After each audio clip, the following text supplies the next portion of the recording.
As we grow up, we believe we are getting wiser. We chase dreams, ambitions, and the shining promises of the future. We run faster and faster, forgetting the hands that once held us, the voices that once guided us, and the hearts that once beat only for us. In our journey to build a life, we often leave behind the ones who gave us life, our parents. They never complain.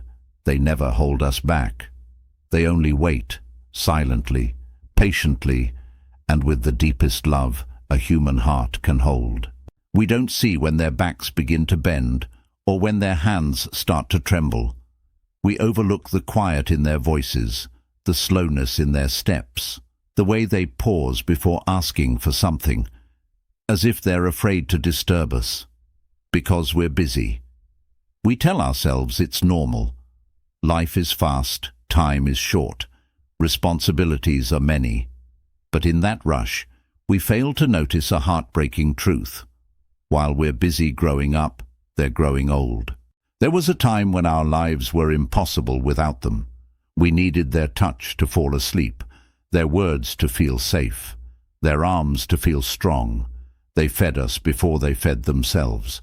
They sacrificed sleep, comfort, and dreams just to build ours. They clapped when we took our first step, cried when we fell, and stood by us even when the whole world walked away. And now they sit alone, quietly, watching the door, hoping it will open, not for a delivery, not for a stranger, but for you, for the child they once held and raised with everything they had. Old age is not just a number.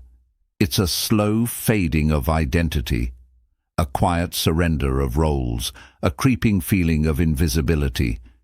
It's when the body weakens, the memory falters, and the world around moves too fast to keep up with. It's when your mother forgets where she put her glasses, but still remembers your childhood illnesses in detail.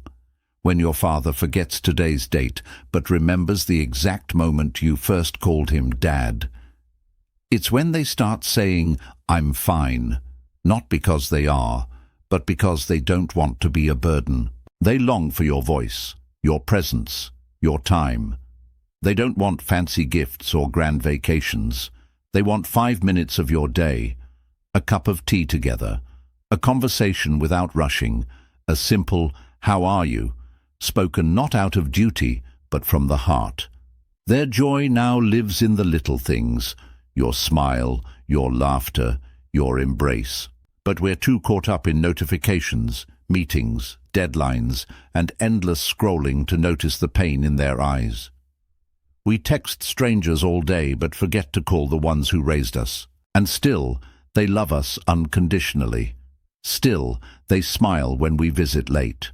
Still, they say, "I understand," when we cancel plans. They forgive our silence. They protect us from guilt. They tell us they're okay, even when they're not. Because that's what parents do.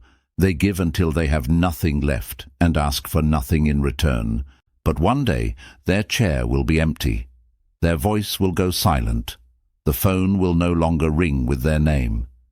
You'll stand in their room, wishing for just one more hug, one more talk, one more chance to say, "I love you."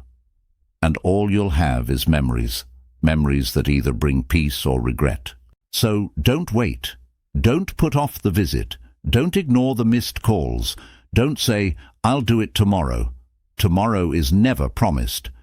And when the day comes, when you can no longer reach for their hand, no longer hear them say your name, no longer feel their warm presence, you'll realize that the biggest mistake in life isn't what you did, but what you didn't do. If your parents are still with you, go to them. Hug them tightly. Tell them you love them. Sit with them without checking your phone. Listen to their stories, even if you've heard them 100 times, because those stories are pieces of a life they lived for you. And once they're gone, no amount of success, wealth, or comfort will fill the void their absence leaves behind. Love your parents loudly, not just in your heart, but in your actions. Give them your time, your presence, your attention, because that's all they truly want.